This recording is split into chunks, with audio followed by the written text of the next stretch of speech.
Hello दोस्तों, स्वागत है आप सभी का। हम लोगों ने हिंदी प्रश्नोत्तरी की एक सीरीज शुरू की है, जिसके पहले भाग में हमने दिसंबर 2019 के नेट के प्रश्न पत्र से 20 प्रश्नों को हल किया है। अब इसके आगे के प्रश्नों को हम इस भाग में हल करेंगे। तो आइए शुरू करते हैं। 21वां प्रश्न है, उत्तरकांड के कलयुग प्रसंग में तुलसीदास ने लिखा है। इसका सही उत्तर होगा का आचारहीनता और वेद विरोधी लोग ज्ञानी और सन्यासी कहलाएंगे, और गा पत्नी के मर जाने और घर गृहस्थी और संपत्ति के नष्ट हो जाने के बाद लुटे पीटे लोग ही सन्यास ग्रहण करेंगे। इसका सही उत्तर होगा ए। 22वां प्रश्न है, रचना काल की दृष्टि से निम्नलिखित कवियों का सही अनुक्रम है। यहाँ जो कवि दिए गए हैं वो हैं केशवदास, बिहारी, भूषण, सेनापति। इनका सही क्रम होगा सबसे पहले केशवदास, फिर बिहारी, फिर भूषण और उसके बाद सेनापति, यानी इसका ए आंसर होगा। 23वां प्रश्न है, निम्नलिखित में से डायरी साहित्य है। यहाँ कुछ रचनाएं दी गई हैं, इनमें से हमें बताना है कि डायरी साहित्य कौन से हैं। तो इसका सही उत्तर होगा प्रवास की डायरी और दिल्ली मेरा प्रदेश। प्रवास की डायरी हरिवंश राय बच्चन की रचना है और इसका प्रकाशन वर्ष है सन 1971। दिल्ली मेरा प्रदेश ये रघुवीर साहे की रचना है।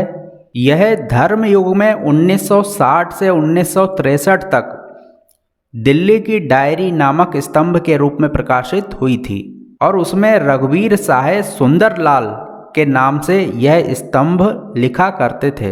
पुस्तक के रूप में यह रचना 1976 में प्रकाशित हुई थी। इसके अलावा जो अन्य दो रचनाएं हैं, एक साहित्यिक की डायरी, ये मुक्तिबोध की रचना है। ऋण जल धन जल ये फणीश्वर नाथ रेणु की रचना है। इसका सही उत्तर होगा डी। 24वां प्रश्न है, निम्नलिखित मिथकीय कविताओं को उनके कवियों के साथ सुमेलित कीजिए। यहाँ दो सूची दी गई हैं। सूची जो पहली सूची है उसमें मिथकीय कविताएं दी गई हैं, दूसरी सूची में कवि दिए गए हैं। हमें मिथकीय कविताओं को उनके कवियों के साथ सुमेलित करना है। तो सबसे पहली जो मिथकीय कविता है वो है प्रमत्थ युगाथा। इसके कवि हैं धर्मवीर भारती। दूसरी कविता है जय भारत, इसके कवि हैं मैथिली शरण गुप्त। तीसरी कविता है आत्मजयी, इसके कवि हैं कुंवर नारायण। चौथी कविता है संशय की एक रात, इसके कवि हैं नरेश मेहता। इसका जो सही उत्तर होगा वो होगा ए। 25वां प्रश्न है, उर्वशी पर लिखी गई किसकी समीक्षा से विवाद उत्पन्न हो गया था। इसका सही उत्तर होगा भगवत शरण उपाध्याय, डी। 26वां प्रश्न है, भीष्म साहनीकृत तमस उपन्यास का कथानक किन मुख्य विषयों पर केंद्रित है। तो तमस उपन्यास का कथानक विभाजन की त्रासदी और सांप्रदायिक विद्वेष पर केंद्रित है। इसका ए आंसर होगा। 27वां प्रश्न है, निम्नलिखित में से कौन से कथन रामविलास शर्मा के हैं। यहाँ पर कुछ कथन दिए गए हैं। सबसे पहला है, साहित्य की प्रचारात्मकता का प्रश्न सामाजिक जीवन की यथार्थता की कसौटी पर हल किया जा सकता है। दूसरा है, वास्तविक जीवन तथ्यों को ओझल रखकर श्रेष्ठ साहित्य की रचना की जा सकती है। तीसरा है, पिछली संस्कृति से नाता तोड़कर हवा में नई संस्कृति को जन्म नहीं दिया जा सकता। चौथा है, अतीत के बिना भी वर्तमान को समझा जा सकता है। तो इसमें जो रामविलास शर्मा के कथन हैं वो हैं, पहला वाला है, साहित्य की प्रचारात्मकता का प्रश्न सामाजिक जीवन की यथार्थता की कसौटी पर हल किया जा सकता है। और तीसरा वाला, पिछली संस्कृति से नाता तोड़कर हवा में नई संस्कृति को जन्म नहीं दिया जा सकता है। इसका सही उत्तर होगा ए। 28वां प्रश्न है, निम्नलिखित में से जयशंकर प्रसाद द्वारा रचित काव्य है। इसमें जयशंकर द्वारा रचित काव्य हैं उर्वशी, चंपू और इरावती। इसका सही उत्तर होगा डी। 29वां प्रश्न है, इस मेले का मुख्य उद्देश्य है कि व्यापार की वृद्धि हो। यह किस प्रकार का वाक्य है? इसका सही उत्तर होगा डी, उद्देश्यवर्धक वाक्य। 30वां प्रश्न है, उर्वशी के तृतीय अंक के आधार पर कौन से कथन सही हैं? इसके सही उत्तर होंगे, शक्तिशाली और दुर्धर्ष पुरुष भी सुंदरियों के कटाक्ष से आहत हो जाते हैं। और उर्वशी कहती है यह देह भाव भ्रांति है। इसका सही उत्तर होगा डी। 31वां प्रश्न है, प्रकाशन काल के अनुसार निम्नलिखित कहानियों का सही अनुक्रम है। यहाँ कुछ कहानियाँ दी गई हैं, उनका सही अनुक्रम बताना है।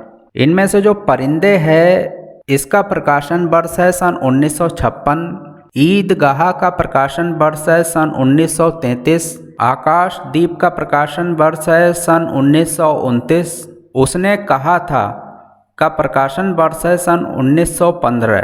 तो इसका जो सही क्रम होगा वो होगा बी।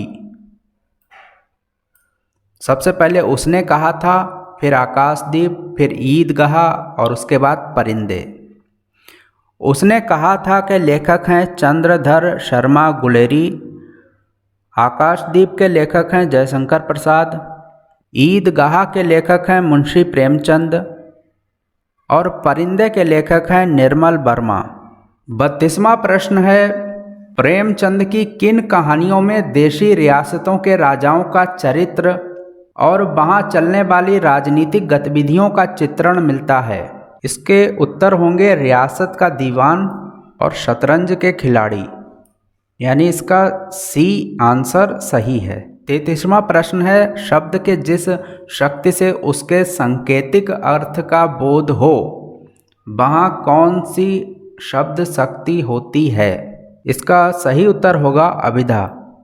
34वां प्रश्न है, अंधा युग के निम्नलिखित संवादों को उनके पात्रों के साथ सुमेलित कीजिए। यहाँ दो सूची दी गई हैं, पहली सूची में संवाद दिए गए हैं और दूसरी सूची में पात्र। संवाद को सही पात्रों के साथ सुमेलित करना है। पहला संवाद है, बध मेरे लिए नहीं रही, नीति अब मेरे लिए मनोग्रंथि। इसका पात्र होगा अश्वत्थामा। दूसरा संवाद है, आज इस पराजय की बेला में सिद्ध हुआ, झूठ थी सारी अनिवार्य भविष्य की। इसका पात्र है वृद्धचायक। तीसरा संवाद है, अंतिम परिणति में दोनों जर्जर करते हैं पक्ष, चाहे सत्य का हो अथवा असत्य का। इसका पात्र है युयुत्सु। चौथा संवाद है, गूंगों के सिवा आज और कौन बोलेगा मेरी जय। इसके पात्र हैं धृतराष्ट्र। इसका सही उत्तर होगा सी। 35वां प्रश्न है, अंधेरे में कविता से संबंधित कौन सी टिप्पणियां रामविलास शर्मा की हैं? यहाँ पर कुछ टिप्पणियां दी गई हैं और उनमें से हमें बताना है रामविलास शर्मा की टिप्पणी कौन सी है। तो इसका जो सही उत्तर होगा वो होगा पहला वाला। अंधेरे में कविता की मूल समस्या यही है कि मध्य वर्ग का बुद्धिजीवी सर्वहारा वर्ग से तादात्म्य कैसे स्थापित करे। और चौथा वाला, मुक्ति बोध की मुख्य समस्या है अपना वर्ग छोड़कर दूसरे वर्ग के साथ तादात्म्य स्थापित करना। इसका सही उत्तर होगा डी। 36वां प्रश्न है, निम्नलिखित काव्य पंक्तियों को उनके रचनाकारों के साथ सुमेलित कीजिए। यहाँ भी दो सूची दी गई हैं, पहली सूची में काव्य पंक्तियाँ हैं और दूसरी सूची में रचनाकार। काव्य पंक्तियों को उनके रचनाकारों के साथ सुमेलित करना है। तो पहली काव्य पंक्ति है, कौन परी यह बान अरी, नित नीर भरी गगरी ढरकावे। इसके रचनाकार हैं प्रताप शाही। दूसरी पंक्ति है, गुलगुली गिलमय गलीचा है, गनी जन है चांदनी है, चिक है चिरागन की माला है। इसके रचनाकार हैं पद्माकर।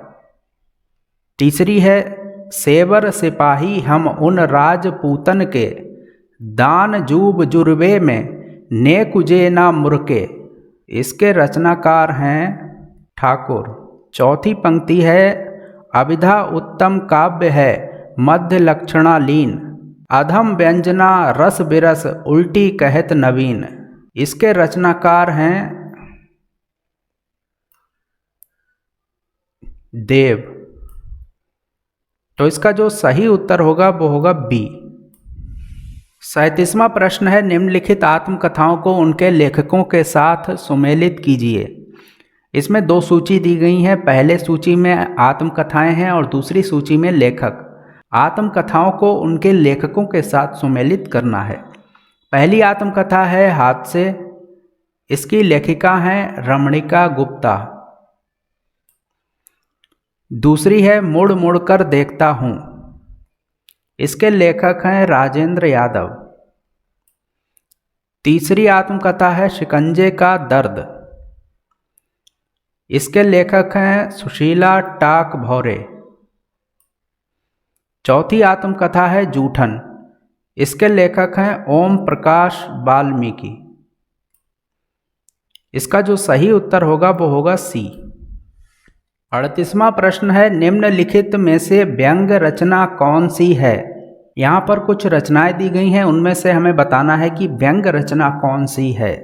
तो इनमें से जो व्यंग्य रचना है वो है जीप पर सवार इल्लियाँ और निषाद बांसुरी।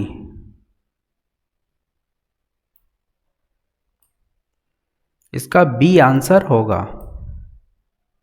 39वां प्रश्न है बिंब के अनिवार्य तत्व हैं। तो बिंब के जो अनिवार्य तत्व हैं वो हैं कल्पना और ऐन्द्रियता। इसका ए आंसर होगा। 40वां प्रश्न है निम्नलिखित आलोचना ग्रंथों को उनके लेखकों के साथ सुमेलित कीजिए। इसमें पहली सूची में आलोचना ग्रंथ दिए गए हैं और दूसरी सूची में लेखक दिए गए हैं। इन ग्रंथों को उनके लेखकों के साथ सुमेलित करना है। सबसे पहला आलोचना ग्रंथ है कामायनी एक पुनर्विचार, इसके लेखक हैं मुक्तिबोध। दूसरा ग्रंथ है अधूरे साक्षात्कार, इसके लेखक हैं नेमीचंद्र जैन। तीसरा ग्रंथ है इतिहास और आलोचना, इसके लेखक हैं नामवर सिंह। चौथा ग्रंथ है प्रेमचंद और उनका युग, इसके लेखक हैं रामविलास शर्मा। तो इसका जो सही आंसर होगा वो होगा ए। आज हमने नेट के प्रश्न पत्र से 20 और प्रश्नों को हल किया। इस तरह से हमारे 40 प्रश्न अभी तक हो चुके हैं और बाकी के प्रश्नों को हम अगले भाग में हल करेंगे।